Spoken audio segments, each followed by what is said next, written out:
Welcome, you've done enough for the day. Let's step away from now and drift through history together.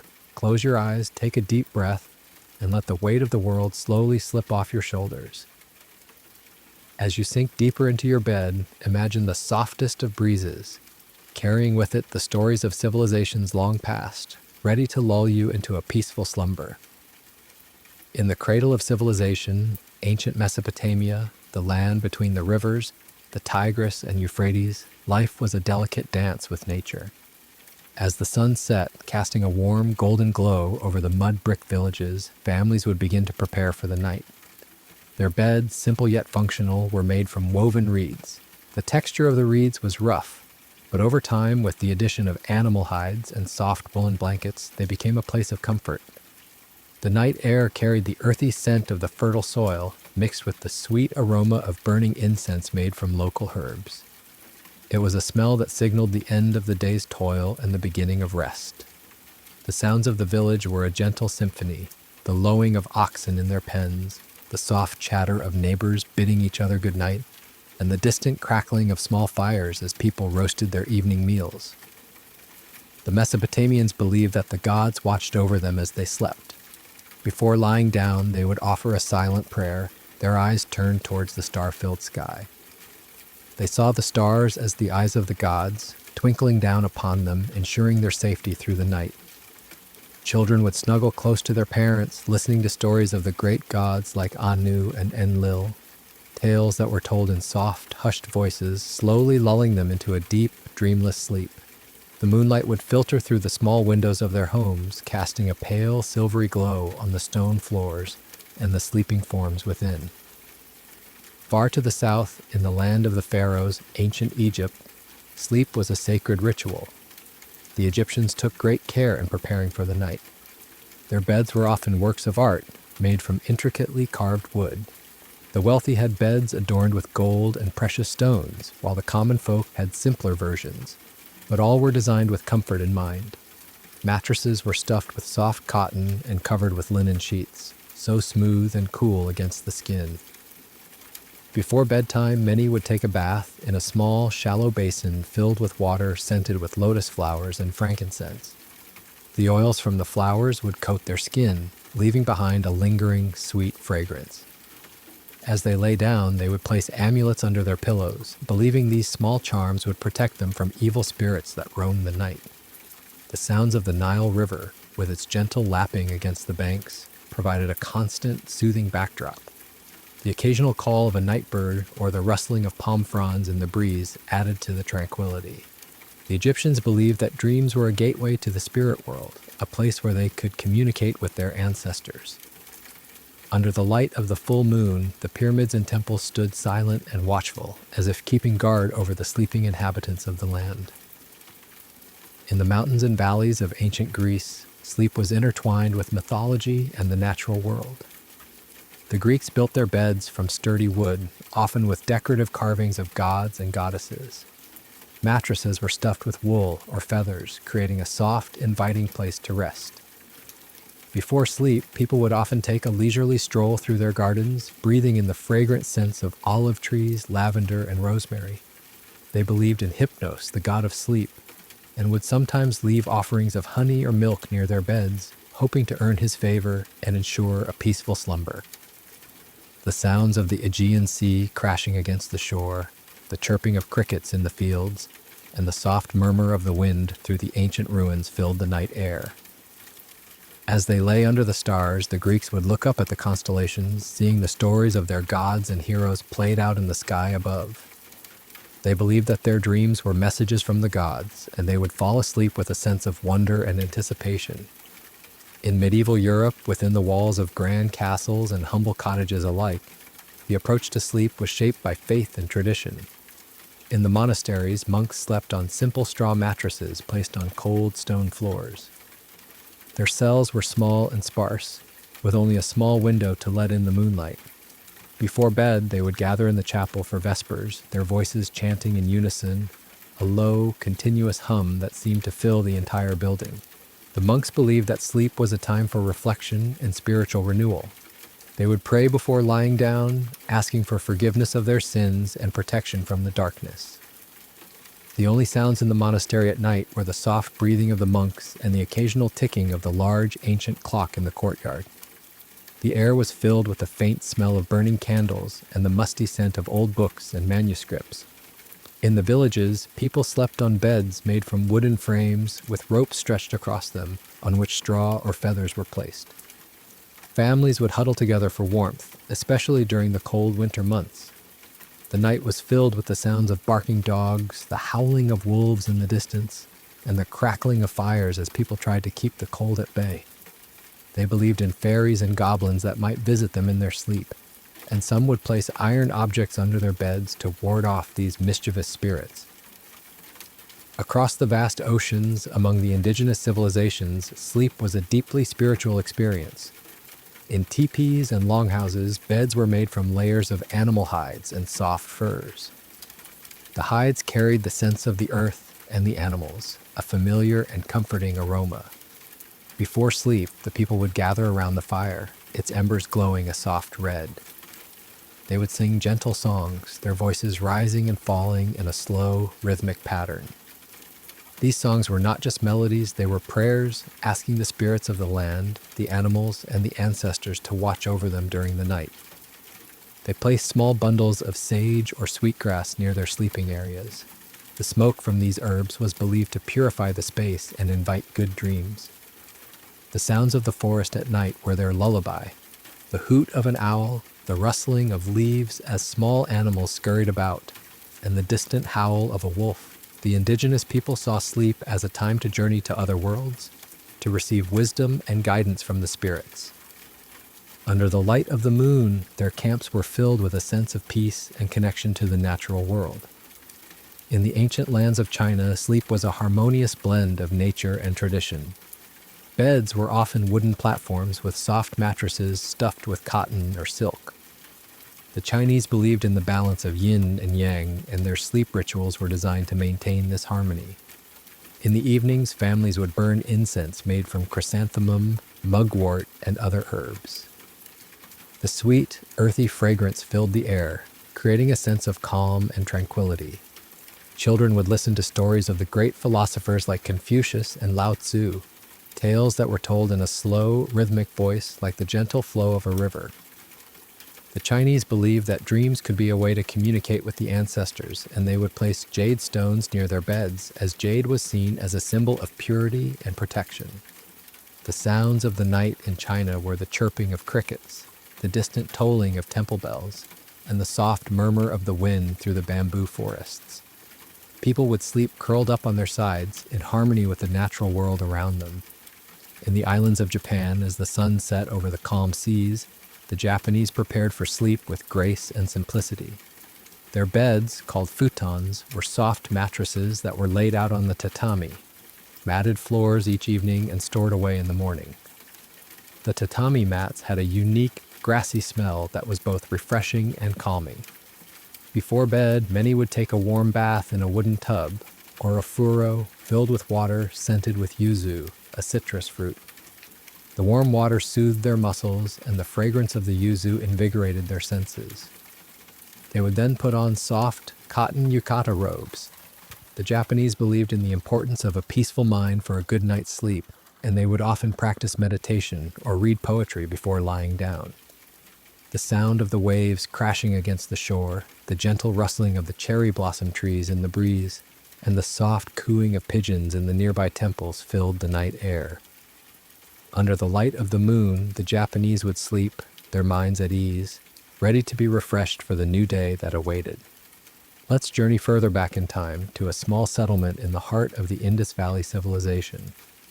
The houses here are built with neatly baked bricks, and as the day draws to a close, the residents begin their preparations for rest. Their beds are simple platforms crafted from sturdy wooden planks. On top of these, they layer soft cotton sheets, the fabric smooth and cool, woven with intricate patterns that tell stories of the land and its people. The evening air is filled with the gentle scent of jasmine flowers, which grow in abundance around the settlement. Some families crush a few petals and scatter them around their sleeping areas, believing the sweet fragrance will bring pleasant dreams. As the sun dips below the horizon, the sounds of the Indus River, with its slow, steady flow, can be heard in the distance. Along with this, the soft braying of donkeys and the occasional clatter of pottery as neighbors finish their evening chores create a soothing symphony of sounds. Before sleep, children are gathered close, and elders tell tales of the great cities of Mohenjo, Daro, and Harappa. These stories are recounted in a hushed, rhythmic tone, like the gentle lapping of water against the riverbanks. The Indus Valley people believe that the spirits of their ancestors watch over them during the night, and they leave small offerings of grains and milk near their beds as a sign of respect. The moonlight filters through the small square windows of their homes, casting a pale glow over the sleeping forms, as if the ancestors themselves are blessing them with peaceful slumber. Now, let's travel to the ancient Mayan civilization, nestled in the lush rainforests of Central America. In their thatched, roof huts, the Mayans create beds using woven hammocks, suspended from wooden beams. The hammocks are made from fibers of the local plants, soft yet strong, gently swaying with the slightest movement. As the night approaches, the forest comes alive with a chorus of sounds, the croaking of frogs, the chirping of countless insects, and the distant calls of monkeys. These sounds, far from being chaotic, blend together into a natural lullaby for the Mayan people. Mayans have a deep reverence for the night sky. Before sleep, they look up at the stars, tracing the constellations and seeing the stories of their gods and heroes unfold. They believe that dreams are a way to communicate with the spirit world, and they perform simple rituals to ensure good dreams. Some rub a paste made from local herbs, like lemon verbena and mint, on their foreheads. The cool, refreshing scent of the herbs helps to calm their minds, while the act of the ritual itself is a way to invite the favor of the spirits. As the moon rises, casting a silver glow over the dense foliage, the Mayan village quiets down. The hammocks sway gently in the warm breeze, and the people lie back, their bodies relaxed, ready to be carried away into the world of dreams by the soft sounds of the rainforest and the watchful eyes of the stars above. Next, we find ourselves in the ancient Persian Empire. In the grand palaces and the more modest dwellings alike, sleep is considered a time of rejuvenation. The Persians construct their beds with ornate wooden frames, carved with elaborate designs of flowers, animals, and mythical creatures. The mattresses are stuffed with down feathers, creating a cloud-like surface to rest upon. Linen sheets, dyed in rich, vibrant colors, cover the beds, adding a touch of luxury. In the evenings, the air is filled with the aroma of frankincense and myrrh, burned in small censers. The smoke from these precious resins fills the rooms, creating a sense of tranquility and a connection to the divine. Persian families often gather around a small table, sharing stories and poetry in soft voices. The verses of the great poets like Hafez and Rumi are recited, their words flowing like a gentle stream, soothing the soul. Outside, the gardens are filled with the sounds of fountains, their water splashing softly into the pools below. The gentle rustling of the leaves of the cypress and palm trees in the breeze adds to the peaceful ambiance.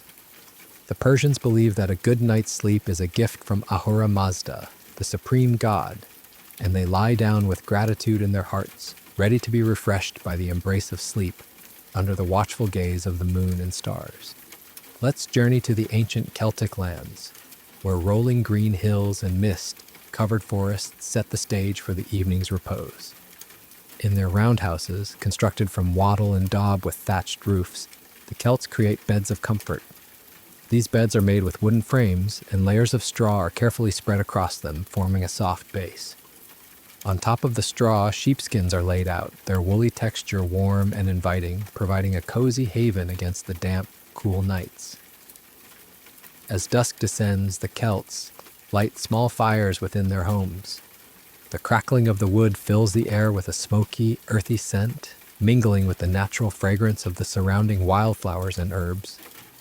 Before sleep, they might gather around the fire, sharing stories of their gods and heroes, like the mighty Lugh or the enchanting Brigid.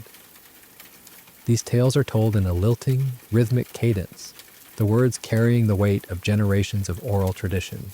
The Celts have a deep connection to nature, and they believe that the spirits of the land, the fairies, and the elementals are especially active at night. To ensure a peaceful slumber, they leave out small offerings of milk and bread at the threshold of their homes, a sign of respect and a hope for protection. Outside, the sounds of the night are a gentle symphony. The hoot of an owl in the distance, the soft bleating of sheep in the pastures, and the faint murmur of a nearby brook as it meanders through the landscape. As the moon rises high above, casting a pale glow over the thatched roofs and the sleeping figures within, the Celtic roundhouses fall into a serene stillness.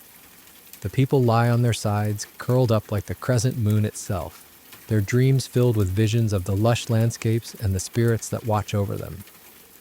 Now, let's travel across the seas to ancient Polynesia, where the islands are surrounded by the gentle embrace of the Pacific Ocean. In their simple huts, built from palm fronds and bamboo, the Polynesians create beds that are in harmony with their island home. Mats woven from pandanus leaves are laid on the ground, their texture both firm and yielding. On top of these mats, soft blankets made from the fibers of the hibiscus plant are placed, adding an extra layer of comfort. As the sun dips below the horizon, painting the sky in hues of orange and pink, the Polynesians prepare for the night. They light torches made from dried coconut husks, their flames casting a warm, flickering light. The air is filled with the sweet scent of the ocean, mixed with the fragrance of tropical flowers like plumeria and hibiscus. Before sleep, they might sing gentle chants, their voices rising and falling with the rhythm of the waves. These chants are a way to connect with the spirits of the sea and the ancestors who guided their voyages across the vast ocean. The sounds of the night in Polynesia are a constant reminder of the power and beauty of nature. The crashing of the waves against the shore, the rustling of the palm fronds in the trade winds, and the calls of the seabirds create a soothing backdrop. The Polynesians believe that dreams are a way to travel to other islands, both real and spiritual, and they lie down with a sense of wonder and anticipation as the moonlight reflects off the water, bathing the huts and the sleeping islanders in a silvery glow. The islands of Polynesia settle into a peaceful slumber, embraced by the ocean and the stars above. Let's move on to the ancient Nubian civilization, situated along the banks of the Nile just south of Egypt. In their mud, brick homes, the Nubians fashion beds that are both practical and comfortable. The frames are made from sturdy acacia wood, and the mattresses are stuffed with cotton grown in the fertile fields along the river. The cotton is soft and breathable, perfect for the warm Nubian nights. As evening approaches, the Nubians gather herbs from their gardens, such as rosemary and thyme. These herbs are crushed and placed in small bowls around the sleeping area, their aromatic scent helping to keep insects at bay and promoting relaxation. The sound of the Nile, with its slow, steady flow, is ever present, accompanied by the honking of geese and the cawing of ibises as they settle in for the night.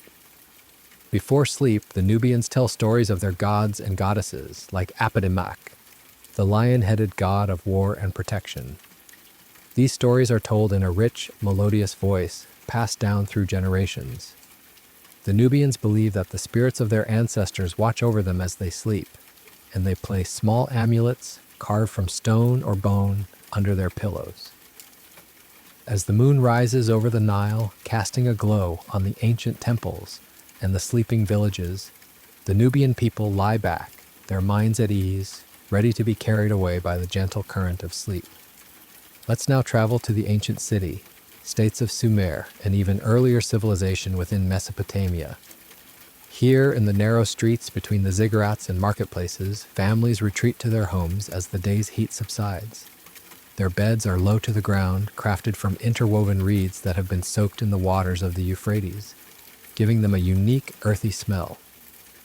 Over the reeds, they spread out thick, woolen blankets, spun from the fleece of their own sheep. The wool is rough yet comforting, like a familiar embrace. As night falls, the women of the household gather fragrant herbs from small gardens. They crush marjoram and coriander between their fingers, releasing a sweet, spicy aroma that fills the rooms. This herbal mixture is sprinkled around the sleeping area, believed to ward off evil spirits and invite peaceful dreams. Outside, the sounds of the city are a soft hum, the muted chatter of late Night merchants closing their stalls, the occasional bray of a donkey, and the chanting as the priests perform their evening rituals. The Sumerians look up at the star-filled sky with reverence. They believe that each star is a god or goddess, and they trace the constellations, seeing in them the stories of creation and the great floods. Before lying down, they offer a silent prayer to Inanna, the goddess of love and war, asking for her protection through the night. The moonlight filters through the small square windows, casting long, pale shadows on the clay walls. The children huddle close to their parents, their eyes growing heavy as they listen to tales of Gilgamesh and his great adventures, spoken in soft, drowsy whispers. Now let's journey eastward to ancient Korea. In traditional hanok houses with their tiled roofs and wooden frames, sleep is a time of quiet reflection. The floors are heated from beneath, a system known as ondol, providing a warm and cozy surface. On top of the heated floors, thick, padded quilts called jogakbo are laid out. These quilts are made from scraps of colorful fabric, carefully sewn together in a patchwork pattern, each piece telling a story of the family's history and heritage. In the evening, the Korean families burn mugwort incense. The pungent, earthy smell of the mugwort fills the rooms, believed to have medicinal properties that calm the mind and body. Before bedtime, children listen to stories of the great Korean warriors and wise sages, tales that are passed down through the generations. These stories are told with a gentle, rhythmic intonation, like the soft flow of a mountain stream. Outside, the sounds of the night in Korea are a gentle symphony of nature. The rustling of bamboo leaves in the breeze, the chirping of crickets hidden in the grass, and the distant croaking of frogs in the rice paddies create a peaceful ambiance. The Koreans believe that dreams can be prophetic, and they often meditate briefly before sleep, clearing their minds and opening themselves up to the messages that the night might bring. As the moonlight filters through the paper windows, casting a soft glow over the sleeping figures, the hanok houses settle into a deep, restful quiet. Let's cross the vast steppes to the world of the ancient Scythians. These nomadic people who roamed the lands on horseback had a unique approach to sleep. When they set up their felt tents, known as yurts, for the night, they created simple yet functional sleeping spaces. Inside the yurt, they spread out thick layers of animal hides on the ground. The hides of horses, cows, and sheep provided warmth and comfort, and carried the familiar sense of the animals they had lived alongside for so long. As the sun sets over the endless steppes, the Scythians light small fires inside their yurts. The smell of burning dung, a common fuel in their nomadic lifestyle, fills the air, mixed with the earthy aroma of the grasses outside. Before sleep, they might play simple melodies on their stringed instruments, the music echoing softly within the confines of the yurt. The Scythians believed in a rich pantheon of gods, and they would offer a small libation of fermented mare's milk to the spirits of the land, asking for a safe and restful night. Outside, the sounds of the steppes at night are both wild and soothing. The howling of wolves in the distance, the neighing of horses in the corral, and the rustling of the tall grasses in the wind create a lulling backdrop. The Scythians sleep lightly, ready to wake at a moment's notice, but also trusting in the protection of their gods and the strength of their nomadic way of life. As the moon rises high above the steppes, casting a silver glow over the yurts and the sleeping Scythians, the vast landscape settles into a quiet, star-filled night. Let's now venture to the ancient land of Aksum, nestled in the highlands of what is now Ethiopia.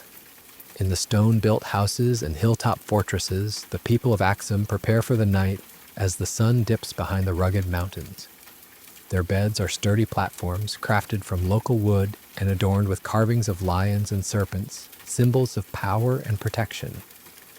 Over these platforms, they lay out soft, hand-woven cotton blankets dyed in rich hues of indigo and ochre. The cotton, grown in the fertile valleys below, is as smooth as a gentle breeze against the skin. As evening descends, the air is filled with the scent of frankincense, harvested from the nearby trees and burned in small clay burners. The sweet, resinous aroma swirls through the rooms, creating a sense of calm and spirituality. Families gather around low tables, sharing a simple meal of injera bread and stew, their voices soft and measured, After the meal, the elders tell stories of the Queen of Sheba and the ancient kings of Aksum, tales that echo with the pride and history of their people. These stories are told in a slow, melodious cadence, like the gentle trickle of a mountain stream.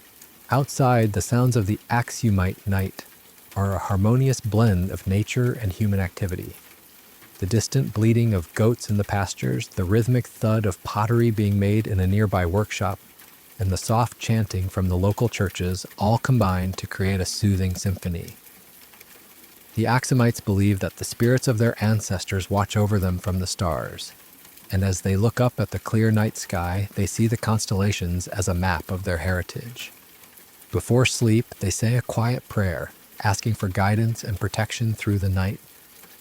The moonlight bathes the ancient obelisks and stone buildings, casting long shadows that seem to dance with the memories of ages past. And as the people of Aksum lie down, their minds at peace, they are lulled into a deep slumber by the gentle sounds and scents of their homeland. Now let's journey across the ocean to the ancient civilizations of West Africa in the region of Mali. In the bustling cities and quiet villages alike, the people prepare for sleep as the heat of the day gives way to the coolness of the night. Their homes, made of mud brick and thatched with palm leaves, provide a comfortable retreat. The beds are simple yet inviting, consisting of wooden frames with woven mats stretched across them. These mats, crafted from local grasses, have a rough texture that becomes familiar and comforting over time. On top of the mats, families lay out brightly colored blankets, adorned with intricate patterns that tell stories of their clans and tribes. As night falls, the women of the household gather herbs such as lemongrass and mint from their small gardens.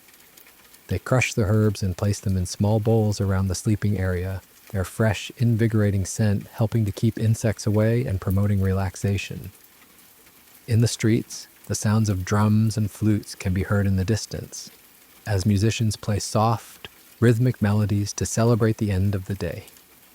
Children listen with wide eyes as their parents tell stories of Sundiata Keita, the great founder of the Mali Empire, and other legendary heroes.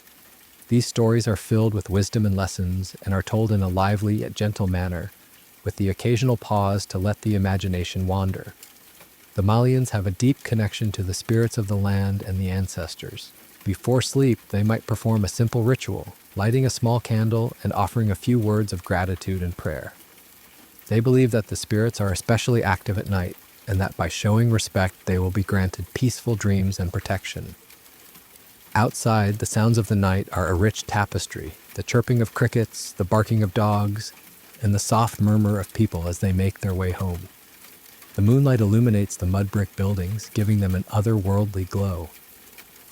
And as the people of Mali drift off to sleep, they are surrounded by the warmth of their culture and the comforting embrace of the night.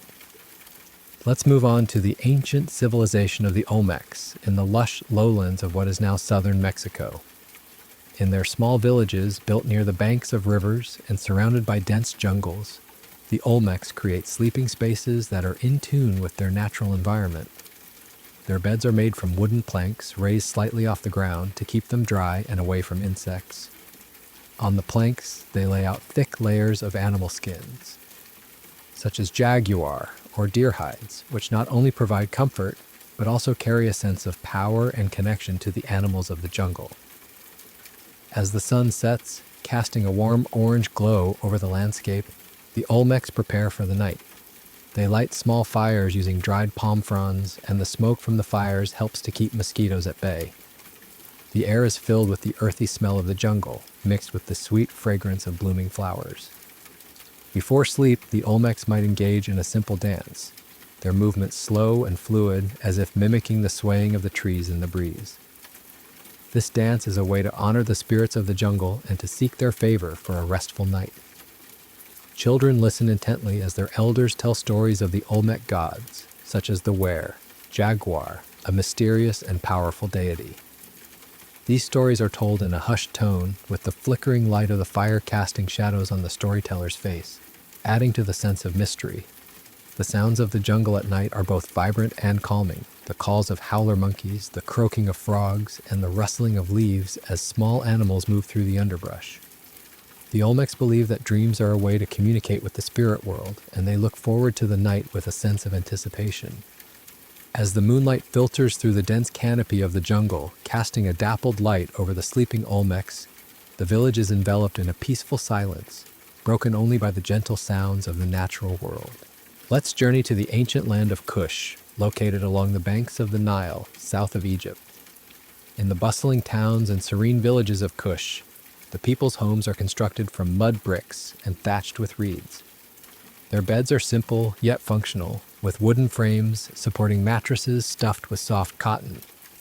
The cotton is harvested from the surrounding fields, its fibers carefully spun and woven into a fabric that provides a cool and comfortable resting place.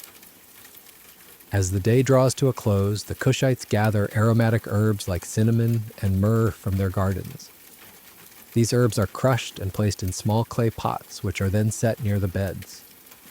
The rich, spicy scent of the herbs fills the air, creating a sense of warmth and tranquility.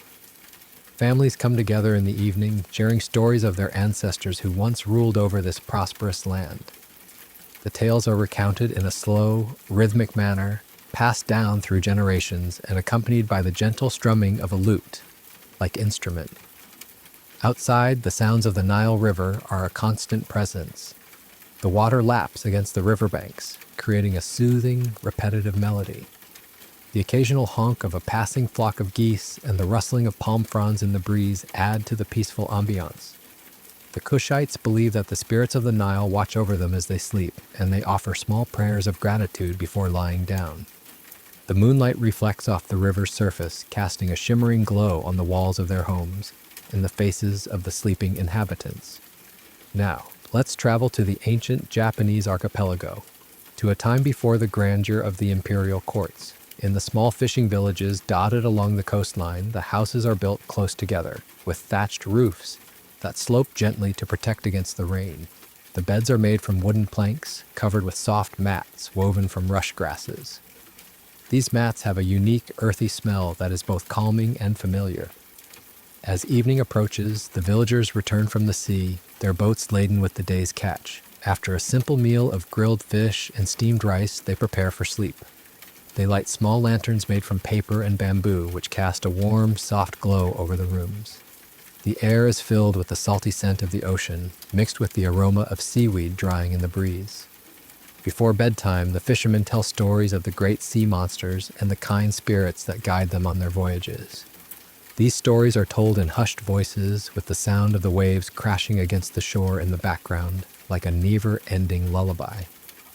The Japanese of this era believe in the existence of kami, or spirits, that inhabit every aspect of nature.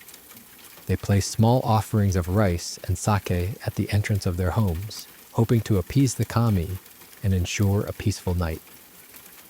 As they lie down, they listen to the gentle creaking of the houses in the wind and the distant calls of night birds. The moonlight filters through the paper screens, creating a soft, dreamlike atmosphere. And as the villagers drift off to sleep, they are surrounded by the sounds and scents of the sea, their minds at ease in the embrace of the night. Let's move on to the ancient civilization of the Chavin in the Andean highlands of Peru.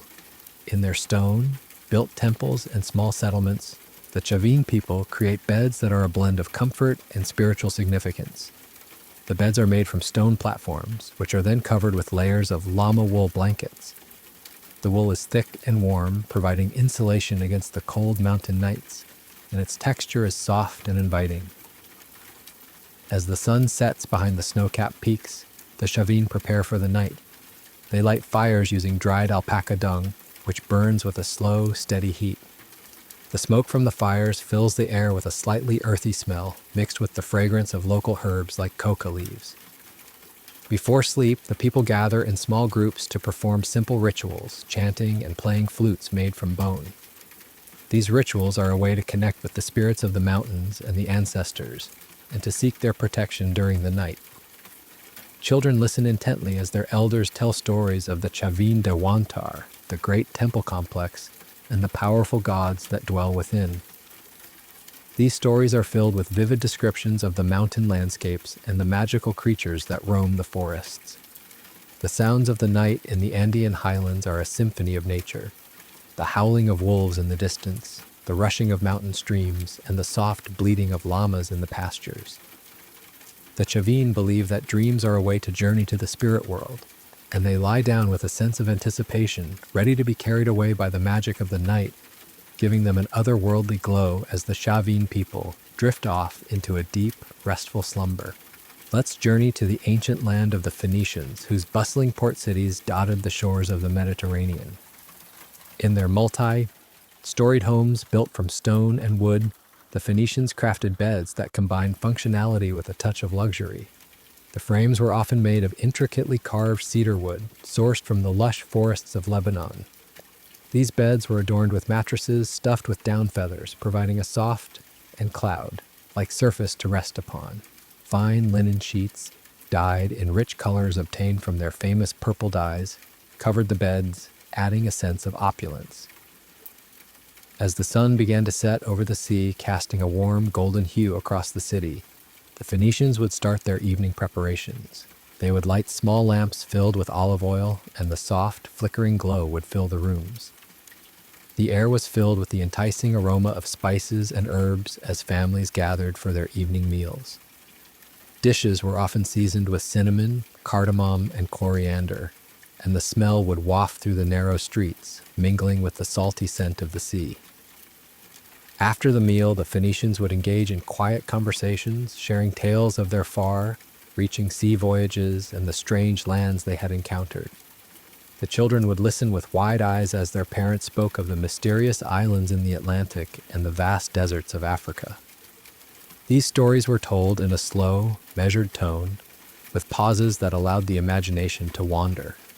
Before sleep, many Phoenicians would take a moment to look out at the sea, observing the gentle waves and the twinkling lights of the fishing boats in the distance. They believed in a pantheon of gods, with Melkart, the patron god of Tyre, watching over them. Some would offer a small prayer or a simple libation, asking for safe travels, even in their dreams, and prosperity. The sounds of the night in Phoenician cities were a blend of the sea and human activity. The rhythmic lapping of the waves against the harbor walls, the occasional creaking of ships at anchor, and the soft murmur of late-night pedestrians created a soothing backdrop.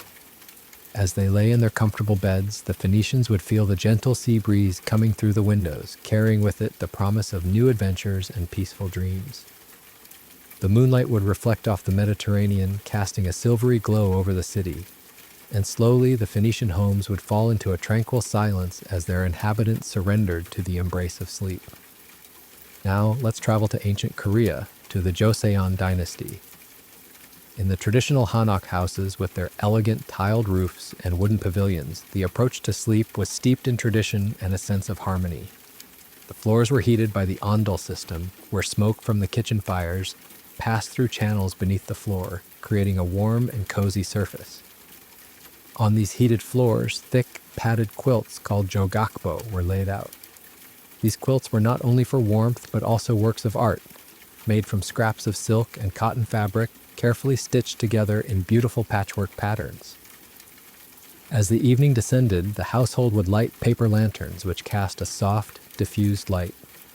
The air was filled with the delicate scent of pine incense, burned to purify the space and promote relaxation. Families would gather in the main hall, where the elders would read classical Korean literature or recite poems in a slow, melodious voice. The words of poets like Yoon Se-on, dew would flow gently, creating a serene atmosphere. Before bedtime, children would be given warm cups of omija tea.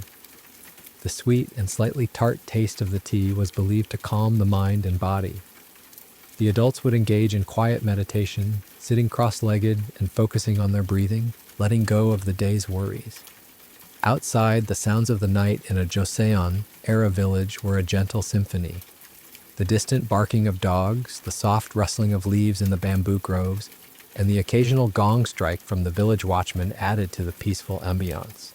The Koreans of this time believed in the balance of yin and yang, and they strived to create a harmonious environment for sleep. As the moon rose high in the sky, casting a pale glow over the hanok houses and the thatched roofs of the surrounding barns, the residents of the village would lie down, their minds at peace, ready to be carried away by the gentle embrace of slumber. Let's move on to the ancient civilization of the Mississippians, who thrived in the fertile river valleys of North America.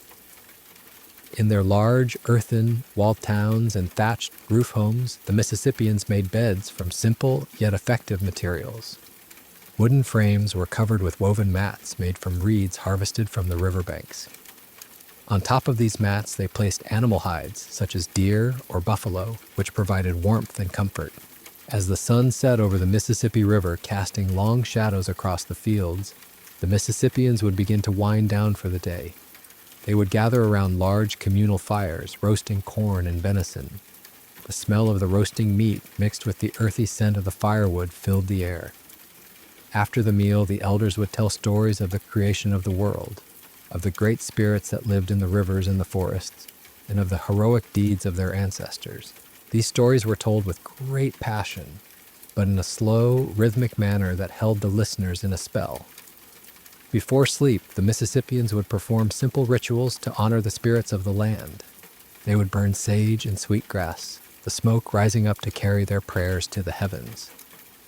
The sounds of the night in their villages were a combination of the river's gentle flow, the hooting of owls in the nearby trees, and the soft murmur of people as they prepared for bed. The Mississippians believed that dreams were a way to communicate with the spirit world, and they would often wake up early to interpret the messages they thought they had received during their slumber. As the moonlight illuminated the mounds and the sleeping forms of the villagers, the Mississippian towns settled into a quiet stillness, ready for the cycle of life to begin anew with the rising sun. Let's journey to the ancient land of the Mauryan Empire in India. In the bustling cities and serene villages, people retired to their homes as the sun dipped below the horizon. The houses, made of mud, bricks, and wood, provided a cozy shelter from the day's heat. The beds were often simple wooden platforms on which layers of hand-woven cotton rugs were spread. These rugs, adorned with intricate patterns inspired by nature, were soft to the touch and added a touch of color to the otherwise modest sleeping spaces. As evening approached, the air was filled with the fragrant aroma of jasmine and sandalwood incense.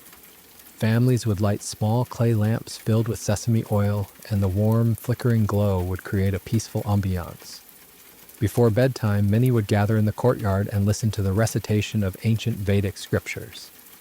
The rhythmic chanting, passed down through generations, had a soothing effect, calming the mind and preparing the body for rest. Children would snuggle under lightweight cotton blankets, their ears perked up as elders told stories of the gods and goddesses. Tales of Lord Rama's epic journey or the wisdom of Krishna were recounted in a slow, melodious voice, transporting the listeners to a world of magic and wonder. Outside, the sounds of the night were a gentle symphony. The soft rustling of palm leaves in the breeze, the distant barking of dogs, and the occasional chirping of crickets. The Mauryans believed that the night was a time when the soul could connect with the divine. They would often perform simple meditation practices, focusing on their breath and clearing their minds of worldly thoughts. As the moon rose high in the sky, casting a pale glow over the land, the people of the Mauryan Empire lay down, their bodies relaxed and their minds at peace, ready to be embraced by the arms of sleep. Now, let's travel to the ancient civilization of the Aksumite Kingdom in present-day Eritrea and Ethiopia. In their stone-built homes and grand palaces, the Aksumites took great care in preparing for the night. Their beds were made of carved stone or sturdy wood, with mattresses stuffed with soft wool. The woolen mattresses were covered with colorful linen sheets, dyed using natural pigments from local plants. As the day ended, the Aksumites would light torches made from dried palm fronds, illuminating their homes and the surrounding areas. The air was filled with the smell of roasting coffee beans, a beloved beverage in the region. Families would sit together, sipping on warm coffee and sharing stories of their day. The stories were told in a slow, conversational tone, with laughter and gentle teasing adding to the relaxed atmosphere. Before sleep, some Aksumites would visit the local churches, where they would offer prayers and listen to the chanting of the priests. The sound of the chanting, echoing through the stone halls, had a calming and spiritual effect. Outside, the sounds of the night in the Aksumite kingdom were a mix of the wind blowing through the ancient obelisks, the distant bleating of sheep, and the soft murmur of people returning home. The Aksumites believed in the power of dreams to reveal the future and communicate with the divine. They would often place small amulets made of gold or silver under their pillows, hoping for protection and guidance during their slumber. As the moonlight shone on the stone buildings and the sleeping forms of the Aksumites, the kingdom was enveloped in a peaceful stillness, ready for the new day that awaited. Let's move on to the ancient civilization of the Parthian Empire, which stretched across a vast expanse of the Middle East. In the opulent palaces and the more humble dwellings, the Parthians prepared for sleep as the stars began to twinkle in the night sky. Their beds were luxurious, with wooden frames adorned with gold and silver inlays. The mattresses were filled with the softest feathers, and silk sheets in rich hues of red, blue, and purple covered them.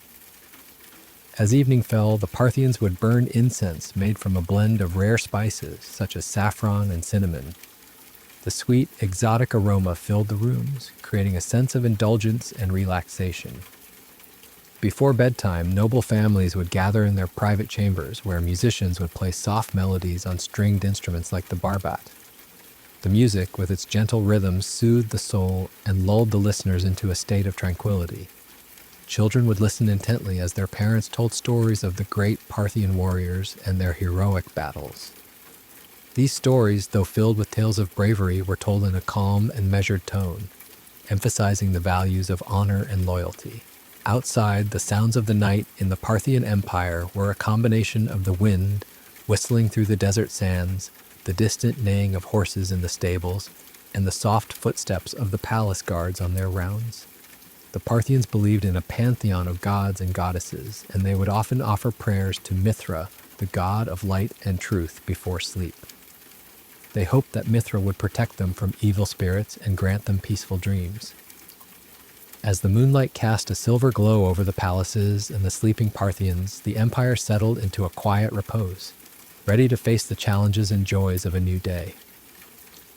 Let's journey to the ancient land of the Maya in the Yucatan Peninsula, where the dense jungles meet the Caribbean Sea. In their thatched roof huts, nestled among the towering pyramids and temples, the Maya crafted beds that were both functional and connected to the natural world. Hammocks, woven from the fibers of local plants, were suspended from sturdy wooden beams. These hammocks gently swayed with the slightest movement, creating a soothing cradle-like effect. The texture of the woven fibers was rough yet comforting, a testament to the craftsmanship of the Maya weavers. As the sun disappeared behind the lush green canopy, the Maya prepared for the night. They would light small fires using dried palm fronds and resin-rich woods. The crackling of the fire filled the air with a warm, earthy scent, mingling with the sweet fragrance of tropical flowers that grew in abundance around their villages. Before sleep, families would gather around the fire, and the elders would recount stories of the creation of the world, the heroic deeds of the maize god, and the cycles of the stars. These stories were told in a slow, rhythmic chant, with each word carrying the weight of centuries. Old traditions. The children would listen, their eyes wide with wonder, as the flickering firelight cast dancing shadows on the walls of the hut. The Maya believed that the night was a time when the boundaries between the physical and spiritual worlds blurred. They would place small offerings of maize, cocoa beans, and flowers at the entrance of their homes, hoping to appease the spirits that roam the jungle after dark. Outside, the sounds of the night were a symphony of nature. The calls of howler monkeys echoed through the trees, the chirping of countless insects filled the air, and the distant crashing of waves against the shore provided a constant, soothing backdrop. The Maya would lie back in their hammocks, gazing up at the stars through the thatched roof. They saw the constellations as a celestial map, guiding them in both their waking and dreaming lives. As the moon rose high above the jungle, casting a dappled light on the sleeping forms of the Maya, the village settled into a peaceful slumber, surrounded by the magic and mystery of the ancient rainforest. Now, let's travel to the ancient civilization of the Celts in the British Isles. In their roundhouses, built with thick stone walls and thatched roofs, The Celts created beds that were designed to withstand the cold, damp climate. Wooden frames were filled with layers of straw, which were then covered with animal hides, primarily sheepskins. The woolly texture of the sheepskins provided warmth and a sense of comfort, like being wrapped in a soft, familiar embrace. As evening approached, the Celts would light a fire in the central hearth of their roundhouse. The smoke from the fire rose up through a small hole in the roof, carrying with it the smell of burning wood. Families would gather around the fire, sharing a simple meal of bread, cheese, and stew. After the meal, the elders would tell stories of the great Celtic heroes such as Cu Chulainn and the magical creatures that were said to inhabit the forests and mountains. These stories were told in a lilting, rhythmic voice, with the occasional strumming of a harp or the blowing of a horn to add to the atmosphere. Before sleep, the Celts would perform simple rituals to protect themselves from the evil spirits that they believed roamed the night. They would place iron objects under their beds, as iron was thought to have the power to repel these spirits. They would also sprinkle water blessed by the Druids around their sleeping area, creating a sacred space. Outside, the sounds of the night in the Celtic lands were a mix of the wind, howling through the hills, the barking of dogs in the nearby villages, and the distant bleating of sheep. The Celts believed that the spirits of their ancestors watched over them from the stars, and they would often look up at the night sky before sleep, seeking guidance and protection. As the moon cast a pale glow over the thatched roofs and the sleeping forms of the Celts, the land was filled with a sense of quiet reverence and peace. Let's move on to the ancient civilization of the Shang dynasty in China. In their rammed earth palaces and simple homes, the Shang people prepared for sleep as the day came to an end.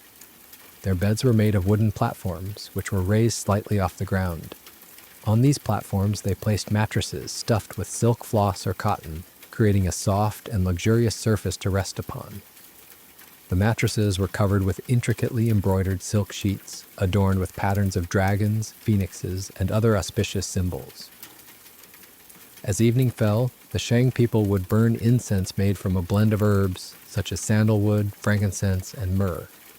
The sweet, fragrant smoke filled the air, creating a sense of tranquility and purification.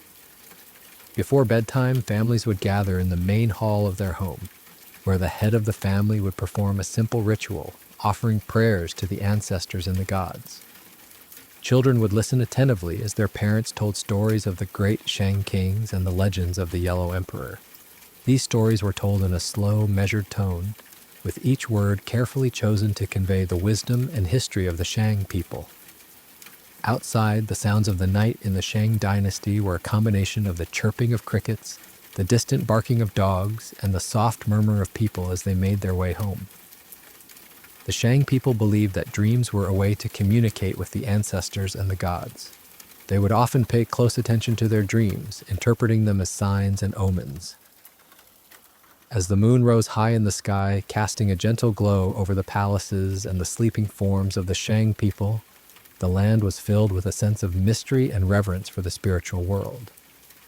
Let's journey to the ancient civilization of the Khmer in Southeast Asia, where the grandeur of Angkor Wat and other magnificent temples dominated the landscape. In the bustling cities and the quieter rural villages, the Khmer people retired to their homes as the sun began to set over the rice paddies and the Tonle Sap Lake. Their houses, often built on stilts to protect against flooding, featured simple yet functional sleeping arrangements. Wooden platforms, raised a few feet above the ground, served as beds. These platforms were covered with mats woven from palm leaves, which had a cool, slightly rough texture that was both practical and comfortable in the warm, humid climate.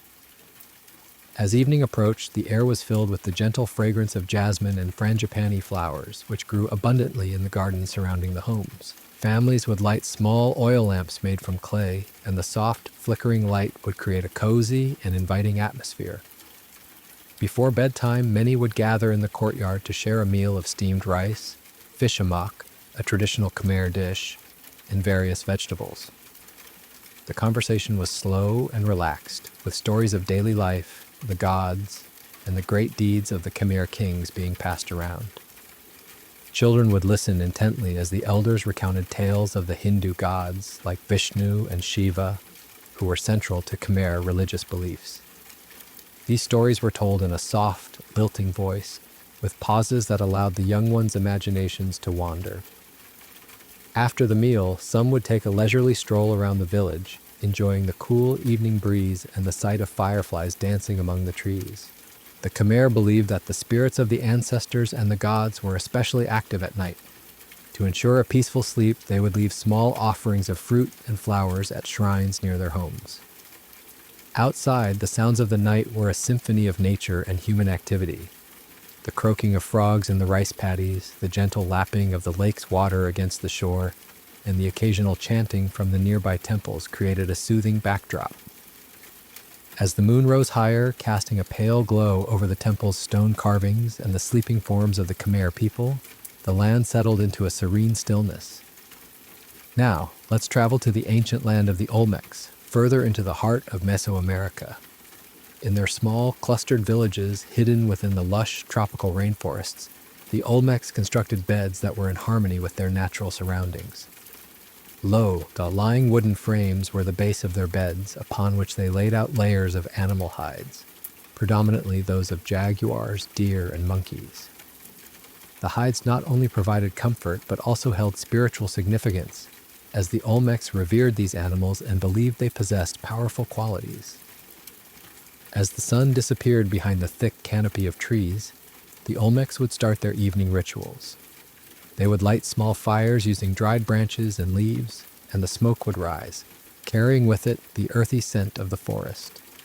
The air was also filled with the sweet aroma of cocoa, which the Olmecs cherished. Families would gather around the fire, and the women would prepare a warm beverage made from roasted cocoa beans mixed with water and spices. This rich, chocolate-like drink was sipped slowly, as the men told stories of the Olmec gods such as the were, jaguar, and the rain spirit. The stories were accompanied by the rhythmic beating of small drums and the soft blowing of flutes made from hollowed-out reeds. The children, their eyes wide with wonder, would listen as the tales unfolded, imagining the mysterious creatures and powerful deities that populated the Olmec mythology. Before sleep, the Olmecs would place small clay figurines of their gods near their beds, believing these would protect them from any malevolent spirits that might lurk in the darkness of the forest. Outside, the sounds of the rainforest at night were a constant presence. The calls of exotic birds, the rustling of leaves as small animals scurried through the underbrush, and the distant roar of a jaguar created a wild yet calming ambiance. The Olmecs would lie down on their beds, their bodies relaxed and their minds open to the dreams that the night might bring. The dappled moonlight filtering through the dense foliage cast an otherworldly glow over the village as the Olmecs drifted off into a deep, restful slumber. Let's move on to the ancient civilization of the Minoans on the island of Crete in the Aegean Sea. In their grand palaces at Knossos and other smaller settlements, the Minoans had a unique approach to sleep. Their beds were often elaborately decorated, octopuses and other sea creatures, reflecting their strong connection to the ocean. The mattresses were stuffed with soft wool and covered with linen sheets dyed in vibrant colors such as bright blues, reds, and yellows. As the sun dipped below the horizon, painting the sky in shades of orange and pink, the Minoans would begin to wind down for the day.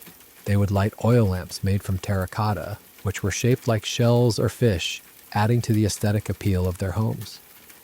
The air was filled with the scent of olive oil, as well as the fragrant herbs that grew in their gardens, like rosemary and thyme. Families would gather in the courtyards of their homes, enjoying a meal of fresh fish, olives, and bread, accompanied by a glass of local wine. After the meal, there would be music and dancing. The Minoans played instruments such as lyres, flutes, and drums, and their dances were graceful and fluid, inspired by the movements of the sea. The children would join in the fun, laughing and twirling under the fading light of the day. As the evening progressed, the stories would begin. The Minoans told tales of their sea-faring adventures, the mysterious labyrinth at Knossos, and the powerful goddesses they worshipped. Before sleep, the Minoans would offer a prayer to the goddess Ariadne, asking for her protection and guidance during the night. They believed that she could help them navigate through the twists and turns of their dreams, just as she had helped Theseus find his way out of the labyrinth. Outside, the sounds of the waves crashing against the shore, the gentle breeze, and the distant calls of seabirds created a serene and peaceful atmosphere. As the moon rose over the Aegean, casting a silvery glow over the palaces and the sleeping Minoans, the island of Crete was enveloped in a sense of tranquility and calm. Let's journey to the ancient land of the Nabateans, who thrived in the arid deserts of southern Jordan. In their rock-cut cities like Petra, homes were ingeniously carved into the sandstone cliffs, providing natural insulation from the harsh desert heat.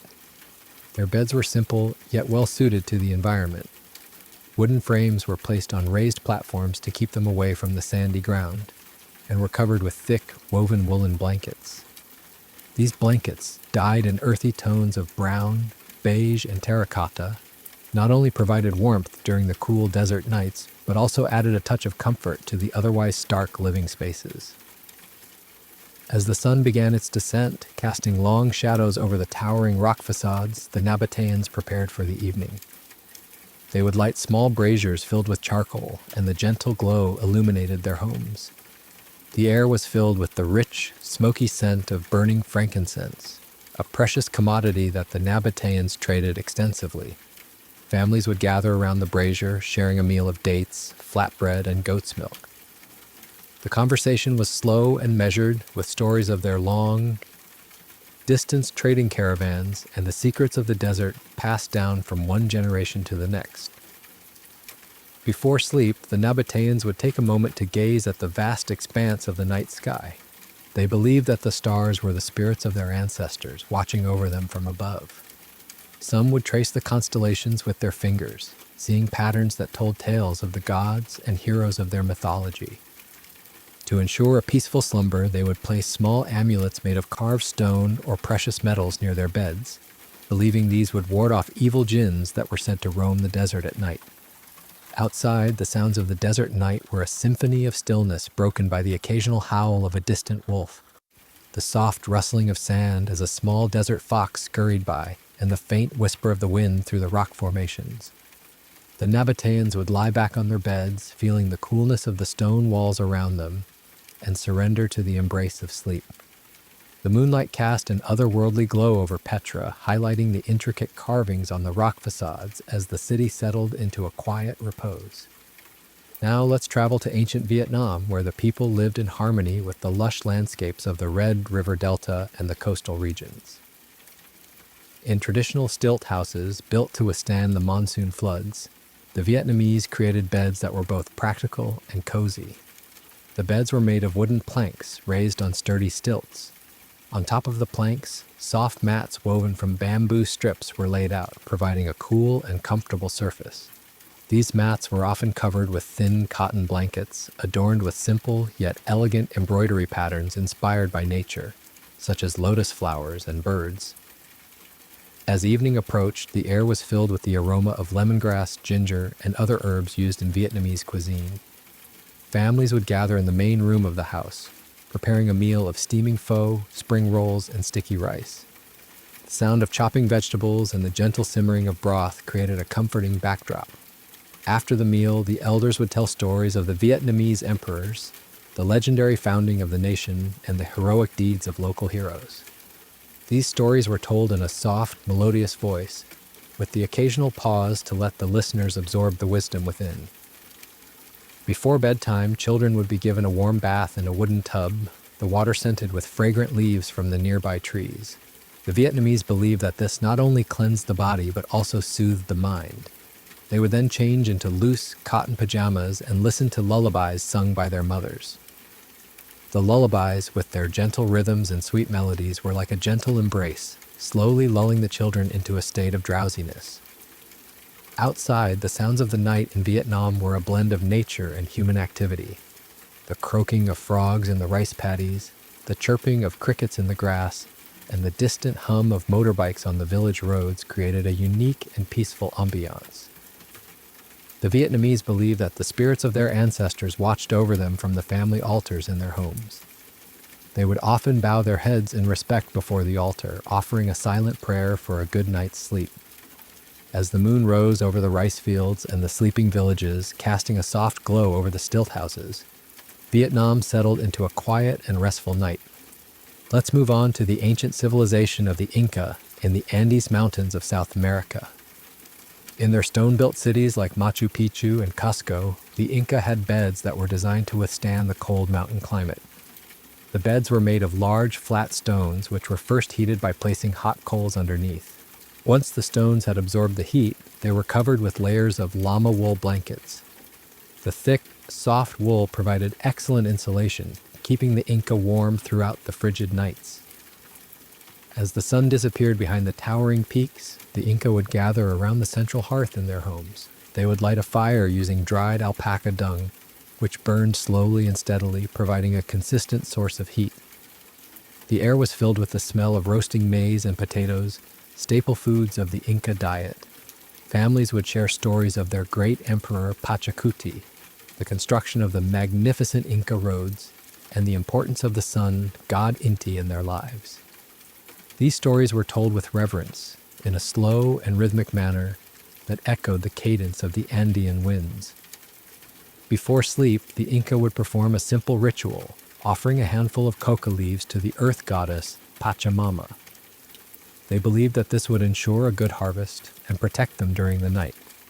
Children would listen as the elders explained the significance of the constellations in the night sky, seeing in them the forms of animals and gods that guided their lives. Outside, the sounds of the Andes at night were a mixture of the howling of the wind through the mountain passes, the distant bleating of llamas in the pastures, and the soft murmur of water flowing in the nearby streams. The Inca would lie down on their warm beds, feeling a deep connection to the land and the spirits that watched over them. As the moonlight bathed the stone buildings and the sleeping forms of the Inca, Machu Picchu and the other Inca cities were enveloped in a peaceful and sacred stillness. Let's journey to the ancient land of the Assyrians, whose vast empire stretched across Mesopotamia. In their walled cities like Nineveh, the Assyrians retired to homes built of sun-dried bricks, with bedrooms featuring raised wooden platforms for beds. These platforms were layered with sheepskins and woven reed mats, the rough texture of the reeds contrasting with the soft wool. Before sleep, families would gather in courtyards where the air smelled of roasted meats and the fragrant smoke of cedarwood fires.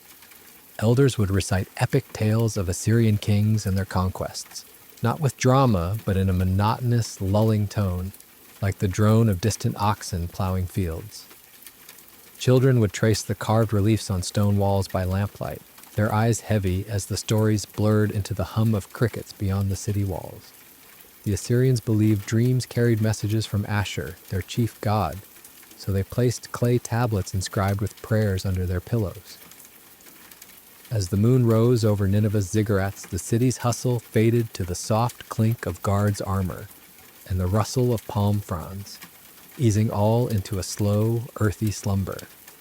Now, drift to the ancient islands of Hawaii, where the Polynesians crafted sleeping platforms from smooth lava stones, shaded by thatched hail huts.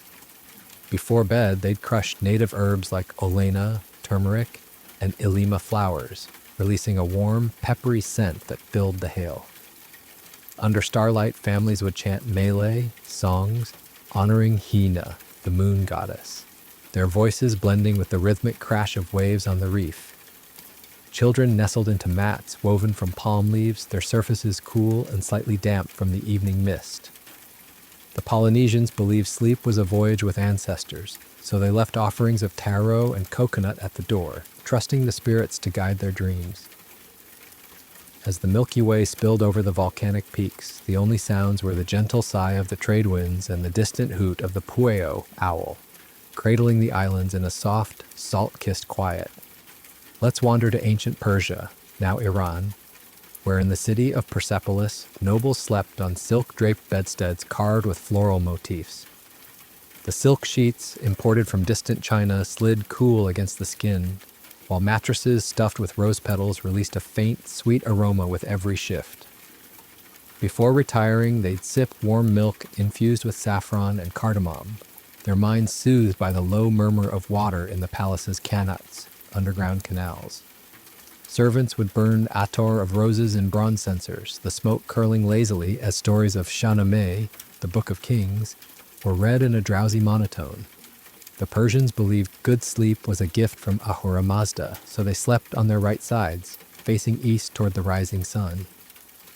Outside, the desert wind carried the distant toll of camel bells, and the moon gilded the palace's columned halls, casting long, restful shadows over the slumbering city. In ancient Anatolia, modern Turkey, the Hittites rested in wooden houses with reed ceilings. Their beds were simple frames, draped with linen treated with lavender oil, the herb's mild scent clinging to the fabric. Each night, families would grind barley for the next day's bread, the rhythmic thud of mortars creating a meditative beat. Children listened to stories of the storm god Tarhunt, but told softly as if the words were unraveling like wool from a spindle. The Hittites placed stone amulets engraved protective runes, carved with protective runes, beneath their pillows, believing they'd ward off nightmares. As crickets chirped in the olive groves and the moon rose over Hattus's citadel, the world slowed to the gentle creak of wooden shutters in the breeze, lulling all into a deep, stone-solid sleep. Finally, let's settle in ancient Mesoamerica with the Zapotecs, in the cloud-wreathed city of Monte Alban. Their beds, built into stone alcoves, were lined with otter skins and blankets woven from rabbit fur. Before sleep, they'd chew mild herbs like hierba santa, their earthy taste calming the mind. Elders would whisper stories of the white puma, not as tales of adventure, but as quiet mantras, their voices fading like the flutter of hummingbird wings. The Zapotecs believed the dreams were portals to the underworld, so they left bowls of honeyed maize at the window for the spirits of ancestors. As fog rolled over the Oaxacan valleys and the moon silvered the city's pyramids, the only sound was the soft drip of condensation from thatched roofs, a lullaby as old as the mountains themselves. And so, across time and soil, the world sighs into rest, wrapped in the same slow rhythm of night, always has, always will. Let's journey to the ancient city of Ur, nestled along the Euphrates in Mesopotamia. Here, the Sumerians slept on reed mats laid over clay floors, their texture rough but familiar, like the riverbanks they walked each day. Before bed, they'd pour libations of barley beer onto the ground, muttering prayers to Nana, the moon god, their voices as steady as the river's current. Children curled under woolen blankets dyed with indigo, listening to the soft drone of their parents recounting the epic of Gilgamesh. Not as grand adventure, but as a rhythmic chant, each syllable melting into the next. The air smelled of baked bread and the faint metallic tang of copper from nearby workshops. Outside, the city gates creaked shut, and the only light came from Nana's glow, casting long shadows over the ziggurat's stepped slopes. The Sumerians believed sleep was a brief death, so they arranged themselves on their sides, hands folded as if in eternal rest, trusting the gods to breathe life back into them with dawn. Drift now to the ancient forests of Germania, where Germanic tribes slept in longhouses built from oak and thatch. Their beds were piles of heather and bracken, soft and fragrant, topped with wolfskins for warmth. Each evening, the tribe would share mead from wooden horns, the drink's honeyed sweetness mingling with the smoke of the central hearth. Stories of Odin and the wild hunt were told in low, growling tones, but slowed to a murmur like the wind through pine needles. Children sucked on strips of dried honeycomb, their eyes heavy as the men carved runes into bone amulets for protection. The Germans believed night was when the veil between worlds thinned, so they slept with axes within reach, though their breath slowed to match the steady drip of pine resin from the roof. As the moon filtered through the trees, casting dappled light on the longhouse, the only sounds were the crackle of embers and the distant howl of a lone wolf, a lullaby from the wild. Let's wander to the ancient Indus Valley, where in Mohenjo-Daro families slept on charpoys, wooden frames strung with cotton ropes, placed on raised platforms to avoid flooding. The ropes hummed faintly when touched, a gentle vibration that seemed to hum the city's quiet rhythm. Before sleep, they'd anoint their foreheads with coconut oil scented with kasturi, musk, the aroma subtle and grounding. Children listened to the soft clatter of pottery as mothers cleaned dinner plates, the sound as soothing as rain on clay. The Indus people believed dreams were messages from the Great Mother, so they kept bowls of fresh milk by their beds, offering it to her in silent gratitude. Outside, the Indus River murmured past the city walls, and the moon glowed over the granaries, casting a pale light that turned the streets to silver. All was still save for the occasional rustle of palm leaves and the distant bark of a watchdog, guiding the city into a deep, earthy slumber. In ancient Yemen, the Sabians, the kingdom of Sheba, slept in stone houses with cedarwood ceilings. Their beds were canopied with linen curtains embroidered with frankincense motifs, the fabric dyed in hues of deep red, like the desert's iron-rich soil. Before retiring, they'd burn gum Arabic incense, its sweet, sticky smoke filling the room. Elders would recite poems about the Queen of Sheba's journey to Solomon, their voices slow and melodic as if singing to the stars.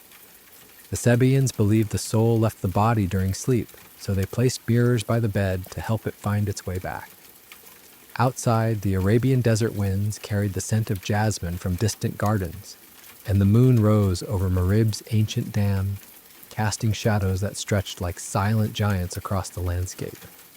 The only sound was the soft rustle of date palms, lulling the city into a dreamlike peace. Finally, let's rest in ancient Korea's Gaya Confederacy, where people slept on ondel-heated floors, the warmth seeping through thick quilts made from hemp and cotton. Before bed, they'd drink omija tea, 5-flavor berry, its tart sweetness clearing the mind. Women would weave baskets by lamplight, the rhythmic click of reeds creating a meditative soundtrack. Children listened to tales of the 9-tailed fox, but told softly, more like a lullaby than a legend. The Gaya people believed ancestors watched from the Jangsung village guardian posts, so they placed rice cakes at the door as offerings. As the moon rose over the Silla Mountains, casting a blue-white glow on the thatched roofs, the only noise was the distant toll of a bronze bell, its tone fading slowly, like a breath exhaled into the night. And so, across every latitude and epoch, the world turns toward stillness, always has, always will, inviting us to sink softly into the same ancient rhythm of rest. Let's journey to the ancient kingdom of Benin in West Africa, where elaborate palaces and walled cities thrived. In the royal compound, the Oba's bed was a towering structure of carved ivory and ebony, draped in woven coral bead curtains that clinked softly with every breath of wind. Commoners slept on raised wooden platforms covered in woven raffia mats, their texture cool and slightly rough, like the bark of palm trees. Before sleep, families gathered in courtyards to grind palm oil, the rhythmic motion of the mortar and pestle creating a lulling beat. The air smelled of smoked fish and frangipani flowers, offerings left at shrines to ward off evil spirits. As the moon rose over the city's mud brick walls, the only light came from small oil lamps shaped like crouching leopards, casting flickering shadows that danced like silent storytellers. The Benin people believed sleep was a council with ancestors, so they slept facing east toward the rising sun and the realm of the departed. Drift now to the ancient city of Chang'an, modern Xi'an, in Tang Dynasty China, where the air hummed with the last whispers of the day's bustle. Noble families retired to bedrooms with silk canopies embroidered with phoenixes, their beds filled with down from migratory geese. Commoners slept on brick kang beds, heated by flues from the kitchen, covered in cotton quilts, dyed with indigo and safflower. Before bed, scholars would recite verses from the Book of Songs in a monotone chant, the words dissolving into the steam of chrysanthemum tea. Children listened to stories of the flying immortals, but told softly, as if the tales were carried on the same wind that rustled the willow trees outside. The Tang believed dreams were bridges to the spirit world, so they placed porcelain dolls of guardian lions on bedside tables. Outside, the city's bell tower tolled midnight, its sound muffled by the city walls, and the only other noise was the gentle clatter of water wheels in the nearby canal, turning slowly under the moon. Let's wander to the ancient Maya city of Tikal, lost in the Guatemalan rainforest. Here, nobles slept in stone chambers high in the temple pyramids, their beds of carved limestone covered in jaguar pelts. Commoners slept in thatched huts on reed mats, with bowls of copal incense burning to repel mosquitoes. Each night, families gathered to shell beans, the repetitive clink of shells creating a meditative rhythm. Elders told stories of the hero twins, but in hushed tones, as if the forest itself were listening. The Maya believed sleep was a journey through the underworld, so they placed obsidian mirrors under their pillows to reflect away malevolent spirits. As the moon rose behind Tikal's great jaguar temple, the rainforest came alive with the chirping of tree frogs and the distant roar of howler monkeys, their calls blending into a natural white noise that lulled the city into slumber. The only light came from bioluminescent fungi glowing in the underbrush, painting the forest floor in faint, otherworldly hues. In ancient Armenia, nestled between the Caucasus and Zagros mountains, people slept in stone houses with thatched roofs, their beds made of wooden planks layered with sheep's wool. Before bedtime, families would share a bowl of tan, a yogurt-based drink, its tangy flavor cooling the throat after a day in the sun. They'd sing hairusak, lullabies, in a minor key, the melodies winding like mountain streams, while elders carved kachkar, cross stones outside, their chisels striking stone in a slow, metronomic beat. The Armenians believed dreams were inspired by Anahit, the goddess of fertility, so they planted poppies by their doors to invite peaceful visions. As the moon rose over Mount Ararat, the only sounds were the rustle of grapevines in the breeze and the distant bark of watchdog, their voices fading into the same ancient quiet that has blanketed the highlands for millennia. Finally, let's settle in the ancient Polynesian island of Rapa Nui, Easter Island, where the Moai statues stood sentinel over the landscape. The Rapa Nui slept in oval stone huts called Har Paenga, their curved roofs thatched with piapi, sedge grass. Beds where piles of soft ferns and banana leaves are scented with the earthy tang of the island's volcanic soil. Before sleep, they'd share stories of Hotu Matua, the first king, his arrival recounted in a slow, rhythmic chant that mimicked the waves crashing on the shore. Rapa Nui believed the Moai's mana, spiritual power, protected them at night, so they slept with small carved tiki figures under their heads. As the moon rose over the Ahu, sacred platforms, casting long shadows from the statues' massive heads, the only sound was the steady thump of the ocean against the cliffs, a heartbeat from the world itself. And so, across every corner of the ancient world, the ritual of sleep persists, slow, inevitable, as constant as the stars above. The stories fade, the voices still, and all sink into the quiet embrace of night, just as they have for tens of thousands of years. Let's journey to the ancient city of Carthage, a Phoenician colony on the coast of North Africa. Here, traders and families alike retired to homes with cool marble floors and balconies overlooking the Mediterranean. Their beds were low, cushioned with sea sponge and linen imported from Egypt, the fabric whispering against the skin like the tide retreating from shore. Before sleep, they'd burn cedarwood incense, its smoky sweet aroma mixing with the salt air. Children listened to tales of Dido and Aeneas, but told in a drowsy monotone, the words blending with the soft clink of Gia Taiji Carthaginian glassware as parents prepared date cakes for the next day's market. The Carthaginians honored Tanit, the moon goddess, by leaving bowls of olives on windowsills, offerings to ensure safe dreams for sailors at sea. Outside, the harbor's waves lapped against stone quays, and the moon gilded the sails of anchored triremes, their shadows stretching like dark wings over the city. All was quiet, save for the distant bark of a lighthouse dog, guiding the weary to rest. Drift now to the ancient Korean kingdom of Goguryeo, where warriors and farmers slept in cliffside caves and thatched hanok. Their beds were heated by ondol systems, the warmth rising through floor tiles as families simmered adzuki bean porridge for tomorrow's breakfast.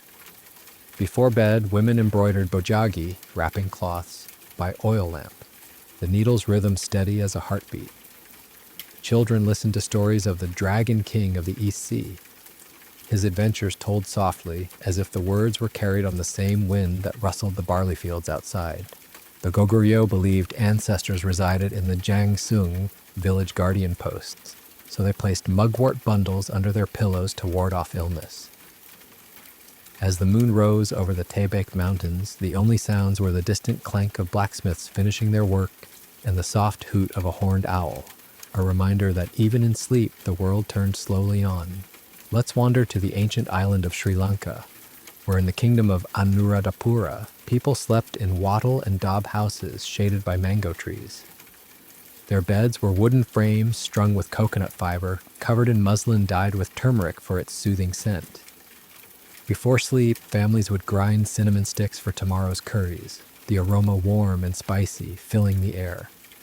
Elders chanted verses from the Mahavamsa, Great Chronicle, their voices low and melodic, like the hum of bees in the nearby clove gardens. The Sri Lankans believed sleep was a gift from the Buddha, so they slept on their right sides in the lion's pose, symbolizing mindfulness even in rest. Outside, the Mahaweli River flowed past ancient stupas, and the moon cast a path over paddy fields, where fireflies danced like fallen stars. The only noise was the gentle rustle of palm fronds and the occasional splash of a fish in the river, lulling the island into a dreamlike haze. In ancient Georgia, in the kingdom of Colchis, known for its golden fleece, people slept in stone towers called koshki, with beds of woolen blankets woven in geometric patterns. Before bedtime, they'd share cha-cha, a grape brandy, and sing polyphonic folk songs, their harmonies complex but sung softly, like the murmur of a mountain stream. Children listened to stories of the Argonauts' quest, but told as quiet legends, their excitement muted by the day's labor. The Colchians believed the Caucasus Mountains themselves protected them at night, so they placed obsidian arrowheads under their beds as talismans. As the moon rose over the Black Sea, the only light came from oil lamps shaped like griffins, and the only sound was the wind howling through the Caucasus passes, a wild lullaby that softened into peace as the world slept. Finally, let's settle in the ancient city of Tenochtitlan, the Aztec capital floating on Lake Texcoco. Nobles slept on feathered pallets in stone palaces, while commoners rested on reed mats in thatched apartments. Before sleep, families would grind maize for tomorrow's tortillas, the matate, grinding stone, creating a slow, hypnotic rhythm. Elders chanted to Sutakatali, the fire god, asking for warmth in dreams, their voices blending with the soft slosh of canoes on the lake. The Aztecs believed sleep was a battle with Mictlantecutli, the god of death, so they wore amulets of carved bone depicting hummingbirds, symbols of life's endurance. As the moon rose over the Templo Mayor, its light reflecting off the lake's surface, the city's Zhuangqiao faded to the distant croak of frogs and the gentle paddle of a night fisherman's boat. And so, across every empire, every island, every mountain and marsh, the world sighs into the same eternal night, slow, silent, and infinitely kind to those who rest within its embrace. Let's journey to the ancient kingdom of Aksum, where stone obelisks pierced the Ethiopian sky and traders crossed vast deserts. In walled compounds, families slept on beds of carved teakwood, layered with goatskin rugs dyed in rich indigo. Before sleep, they'd sip honeyed coffee from small clay cups, the brew's earthy aroma mingling with the scent of frankincense burned at family altars. Children listened to stories of Queen Makeda's journey to Jerusalem, her wisdom recounted in a slow, rhythmic cadence, like the trot of camels on distant sand. The Aksumites believed dreams carried messages from the Star of David, so they placed polished stones under their pillows, trusting them to reflect divine guidance. Outside, the blue Nile murmured through the valley, and the moon cast long shadows over terraced fields, where night-blooming jasmine released its perfume like a sigh. All was still, save for the soft clink of a weaver's loom finishing a rug, and the distant whistle of a night guard guiding the city into slumber. Drift now to the ancient Japanese archipelago during the Yayoi period, where villages clustered along rice paddies. People slept in pit houses with thatched roofs, on floors covered in soft rush mats, tatami. Before bed, they'd warm their hands over clay hearths, cooking millet porridge for the morning. Women sang yamambabushi, mountain witch ballads, in hushed tones, their voices lilting like the wind through bamboo. Children nestled under hemp blankets, listening to tales of the kappa, water spirits, but told gently, more like a lullaby than a warning. The Yayoi believed ancestors lived in the tops of tall cedar trees, so they placed offerings of salt at the door to welcome them in dreams. As the moon rose over Fuji's snow-capped peak, the only sounds were the croak of frogs in the paddies, and the soft rustle of silkworms munching on mulberry leaves, a symphony of quiet industry that eased all into rest. Let's wander to the ancient city of Petra, where the Nabateans carved homes from rose-red cliffs. Their beds, set in cave-like alcoves, were padded with camel hair blankets and cushions stuffed with lavender. Before sleep, they'd trace the city's intricate water channels by lamplight, the oil's glow dancing on stone walls as they murmured prayers to Dashara, the mountain god. Children sucked on dates sweetened with honey, their eyes heavy, as parents recounted how Petra's cisterns trapped rain, stories told in a monotone, like the drip of water in deep caverns. The Nabateans slept with ears pressed to the stone, believing they could hear the city breathe. Outside, the desert wind whispered through the sick, carrying the faint scent of time from distant wadis. As the moon turned the cliffs to liquid silver, the only motion was the slow blink of stars overhead, lulling the city into a dreamless, stone-deep slumber. In ancient Wales, among the Celtic tribes, people slept in roundhouses with central hearths, their beds of heather and bracken piled against wooden walls. Before bedtime, bards chanted the Mabinogion, legends of Bran the Blessed and Blodeuwedd the Flower Maiden, but in a drowsy drone, their voices blending with the crackle of applewood fires. Children held carved wooden horses, talismans against nightmares, as they listened to the rain drumming on thatch roofs. The Welsh believed Gwyn ap Nudd, king of the fairies, ruled the night, so they left bowls of milk for his hounds. As the moon peeked through storm clouds, the only light came from the hearth's embers, and the only sound was the distant bleat of a lost sheep, its cry softening into the wind's lullaby. Finally, let's settle in the ancient Polynesian island of Tahiti, where overwater bungalows swayed above turquoise lagoons. The Tahitians slept on woven pandanus mats laid over wooden platforms, their surface cool from the lagoon's mist. Before sleep, they'd anoint themselves with a monoi oil, coconut infused with tiare flowers, its scent sweet and tropical, like a summer breeze. Elders chanted hula oli, prayer songs, to Oro, the god of fertility, their voices rising and falling with the lagoon's gentle swells. Children gazed at glowing plankton in the water, their bioluminescence pulsing like a living heartbeat. The Tahitians believed dreams were surfacing memories of Hawaii, the ancestral homeland, so they slept with shells under their heads, listening for the ocean's whispers. As the moon rode high over Morea's peaks, the only noise was the soft slurp of waves against the bungalow stilts, a rhythm as old as the islands themselves. And so, across every latitude, every epoch, the world turns towards stillness, always has, always will, inviting us to sink softly into the same ancient rhythm of rest, where time slows, breath deepens, and the past cradles the present in a dreamless hush. Let's journey to the ancient city of Mohenjo-Daro in the Indus Valley, where the rhythm of life echoed with the hum of the great river. Families slept on charpoys, wooden frames strung with twisted cotton ropes placed on raised platforms of sun-dried bricks. The ropes, taut and humming faintly, created a gentle vibration that mirrored the distant thrum of the Indus. Before bed, women ground mustard seeds for tomorrow's curry, the mortar and pestle moving in a slow, meditative beat. Children listened to stories of the Great Bath, not as grand tales but as quiet mantras, their words melting into the soft clatter of pottery being washed. The Indus people left bowls of fresh milk near their beds, believing it would appease the spirits of the river, who watched over them as they slept. Outside, the river murmured past the city walls, and the moon cast a silver sheen over the granaries where mice rustled softly in the wheat. All was quiet, save for the occasional hoot of an owl, guiding the city into a deep, earthbound slumber. Drift now to the ancient kingdom of Kush, along the Nile's southern reaches. Here, nobles slept on beds of carved ebony, inlaid with ivory depictions of Nile crocodiles, while commoners rested on reed mats near the river's edge. Before sleep, families shared bowls of stewed lentils, their voices low as they spoke of the pharaohs who once ruled from Meroe. Children traced the patterns of hieroglyphs on temple walls by lamplight, their fingers following the curves of ankhs and scarabs. The Kushites believed dreams were journeys through the Duat, the Egyptian underworld, so they placed amulets of nephrite jade under their pillows, trusting the stone to ward off shadows. Outside, the Nile's current whispered past papyrus reeds, and the moon rose over the pyramids, their shadows stretching like silent sentinels over the sleeping city. The only sound was the soft flap of a heron's wings and the distant toll of a temple bell, its tone fading like a breath into the night.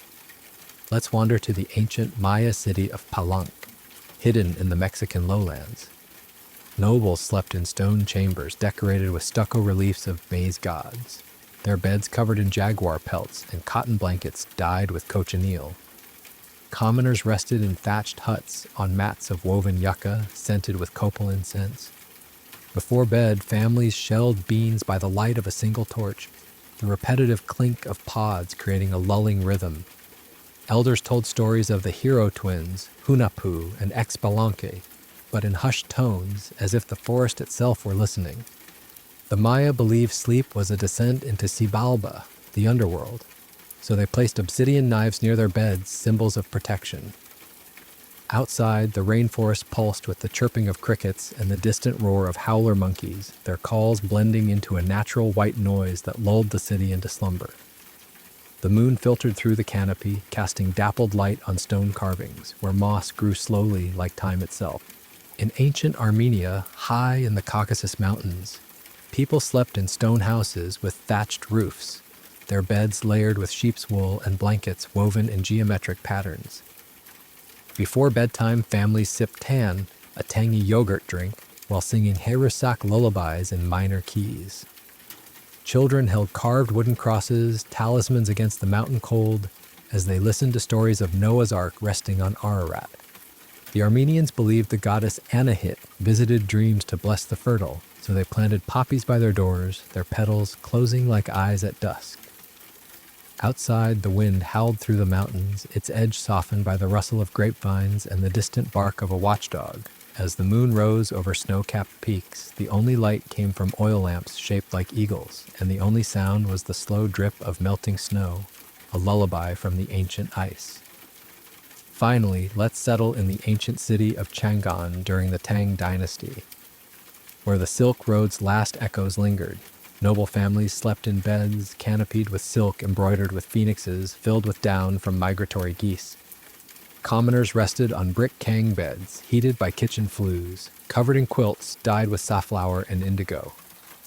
Before bed, scholars recited verses from the Book of Songs in a monotone chant, their words dissolving into the steam of chrysanthemum tea. Children listened to stories of the flying immortals, their adventures told softly, as if carried on the wind that rustled willow trees. The Tang believed dreams bridged the mortal and spirit worlds, so they placed porcelain guardian lions on bedside tables. Outside, the city's bell tower tolled midnight, its sound muffled by massive walls, and the only other noise was the gentle clatter of water wheels in the canal, turning slowly under the moon. And so, across every civilization, every landscape, the world turns toward quiet, always has, always will, inviting all to sink into the ancient embrace of sleep, where time folds like a worn tapestry and the past and present rest side by side in the hush of night.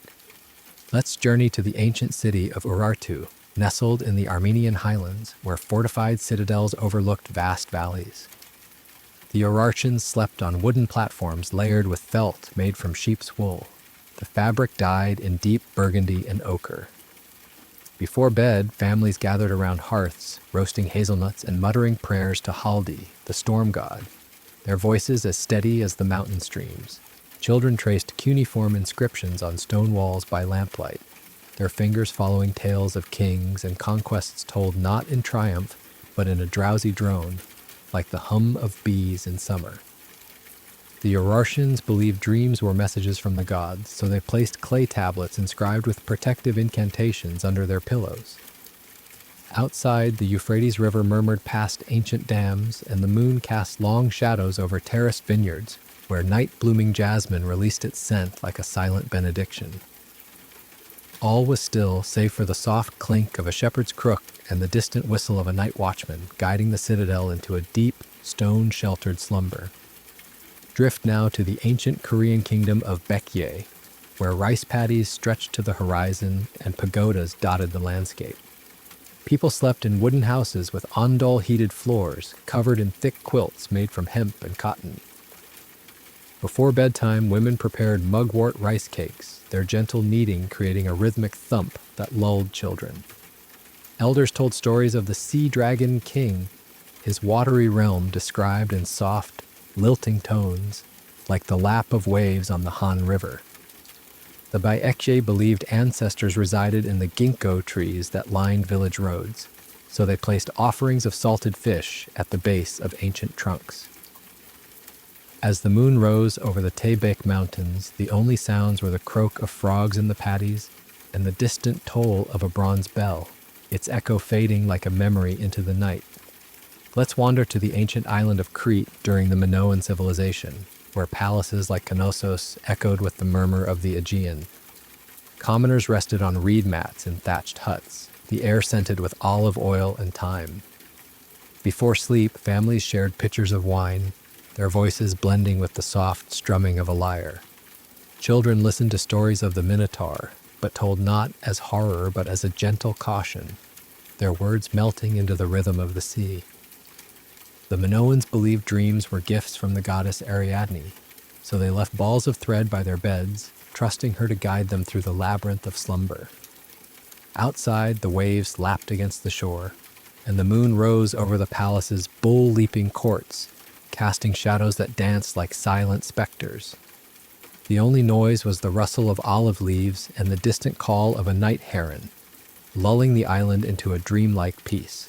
Let's journey to the ancient city of Carthage, a bustling metropolis by the Mediterranean Sea. In the homes of merchants and artisans, beds were adorned with cushions stuffed with soft down, covered in richly dyed fabrics imported from distant lands.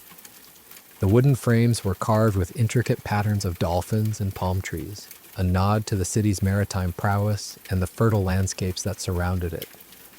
Before sleep, families would gather in courtyards, the air filled with the aroma of roasting meats and the sweet scent of jasmine. They'd share tales of Carthaginian traders who had sailed to the ends of the known world, but the stories were told in a slow, measured cadence, like the gentle rocking of a ship on calm waters. The Carthaginians believed that Tanit, the goddess of fertility and protection, watched over them as they slept. So they would place small offerings of fruits and grains at the thresholds of their homes, hoping for her favor and a peaceful night. Outside, the waves of the Mediterranean crashed against the city walls, and the moon cast a silvery glow over the harbor, where ships swayed gently at anchor. The only other sounds were the soft footsteps of guards on patrol, and the occasional meow of a cat seeking shelter, lulling the city into a serene slumber.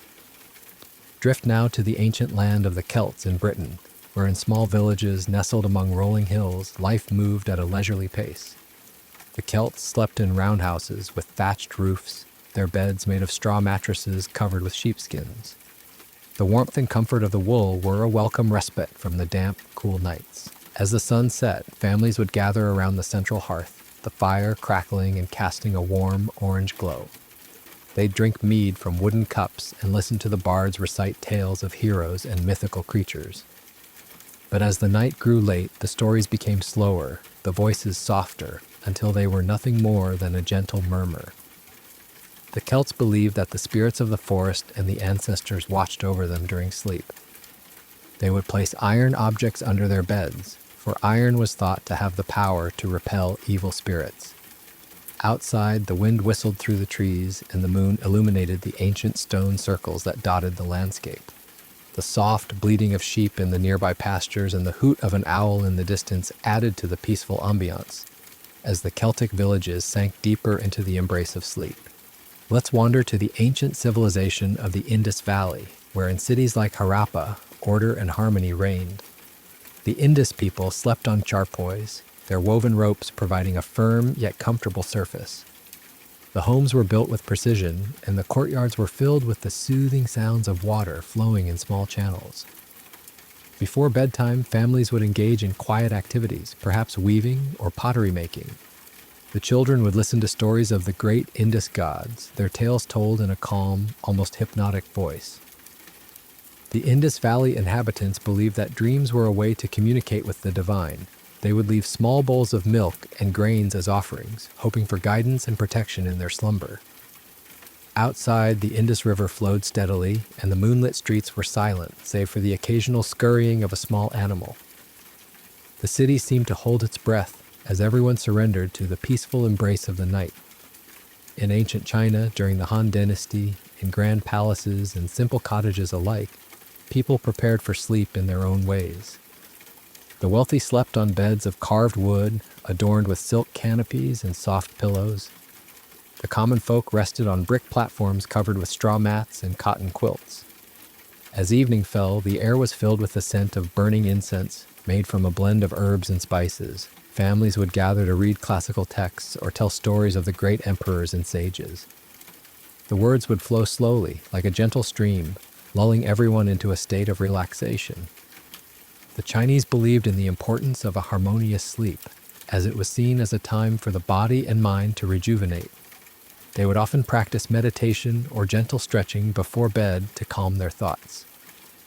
Outside, the city gates closed, and the only sounds were the distant barking of dogs and the soft rustling of leaves in the wind. Under the light of the full moon, China settled into a deep, restful sleep. Finally, let's bring our journey through time to a gentle close. As we've traveled from one ancient civilization to another, we've witnessed the many ways people prepared for sleep, the beliefs that guided them, and the sounds and scents that surrounded them. But in all these diverse cultures, there was a common thread: the need for rest, for peace, and for a connection to something greater than themselves.